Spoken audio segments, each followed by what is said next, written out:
Good day mga ka-friendship! Today is another blessed day of the day, and for today's video, nandito nga po tayo sa Port of Placer. Bago nga tayo pumunta sa ating paroroonan, tayo mamimili muna ng ating mga babaunin. Dahil maaga nga kaming umalis, nagutom ang lola mo kaya napabili ako nito. Ano nga po ulit ang pangalan nito? Abay, masarap po talaga ang pagkain na to mula noon hanggang ngayon. Paborito ko po talagang kainin to. Nalimutan ko lang kung anong tawag nito. Ano pong tawag nito sa inyo?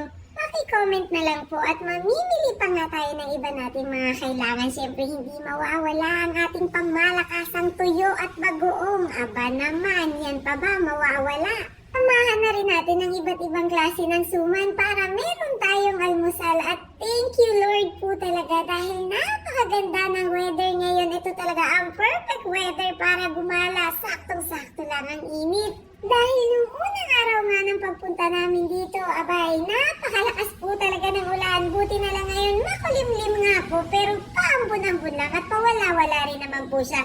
Saktong-sakto naman talagang maglayag sa karagatan. Dahil bugbog nga kami sa mahaba naming biyahe, dito na lang muna kami sa malapit-lapit gumala para naman hindi masakit sa katawan. Mabuti na lang talaga, maraming kaibigan si Papa na on the way lagi kapag tinawagan mo. Kaya naman kami nakakuha agad ng bangka.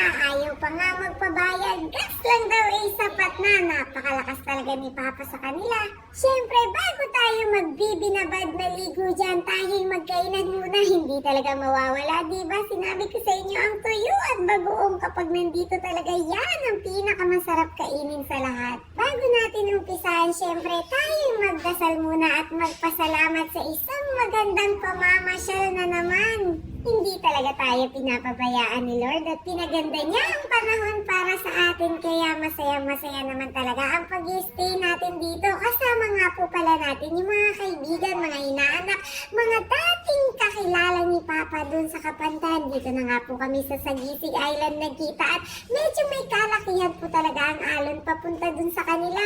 May 15 years na nga nilang hindi nakikita si Papa pero miss na miss pa rin talaga nila. Kulang na nga lang gawan nila ng ibulto dun sa Kapandan si Papa. Abay, founder ata dun sa isla nga naman to.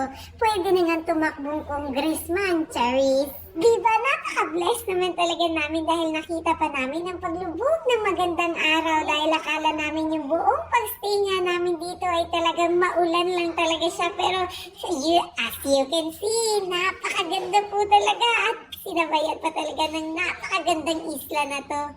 Isipin nyo, sa ganda ng isla na to, yung accommodation namin, 2.5 lang, napakalaking 2 kwarto na yun. Kung sa Maynila yan, aba, napakamahal at iwag ka. Walang limit, kahit ilan pwede. At higit sa lahat, napakabait din naman talaga ng caretaker. Halos sila na talaga ang nag-take care sa amin. Isipin mo, halos sila na nga yung nagluluto, nag-aasikaso ng pagluluto. Sila pa yung nag-aasikaso ng mga kailangan namin. Ultimo yung mga ingredients sa mga niluluto namin, sila na din ang nagbigay, hindi na nga sila nagpabayad. Kaya naman kung mapapasyal kayo sa lugar na to, sa Sagisig Island po, dito po yan sa Surigao del Norte. Piliin niyo po yung resort nila. Napaka-accommodating po talaga ng mga caretaker. Talagang hindi nila kayo pababayaan sa buong stay niyo sa resort nila. Siguradong enjoy na enjoy po talaga ang mga bata dito, lalo na ang mga matatanda. At about naman din po sa pagkain, meron din po silang mabibilan dito ng mga isda. Lahat na ata ng pangangailangan nyo nasa kanila. Ultimo yung mga tanim nila, ibinibigay na nila sa inyo. Kaya naman para sa akin, 10 out of 10 talaga ang resort na to. Lalo na sa mga nagba-budget meal na tulad namin. At yun lang po for today's video. See you po sa next na video natin. Maraming salamat. Bye!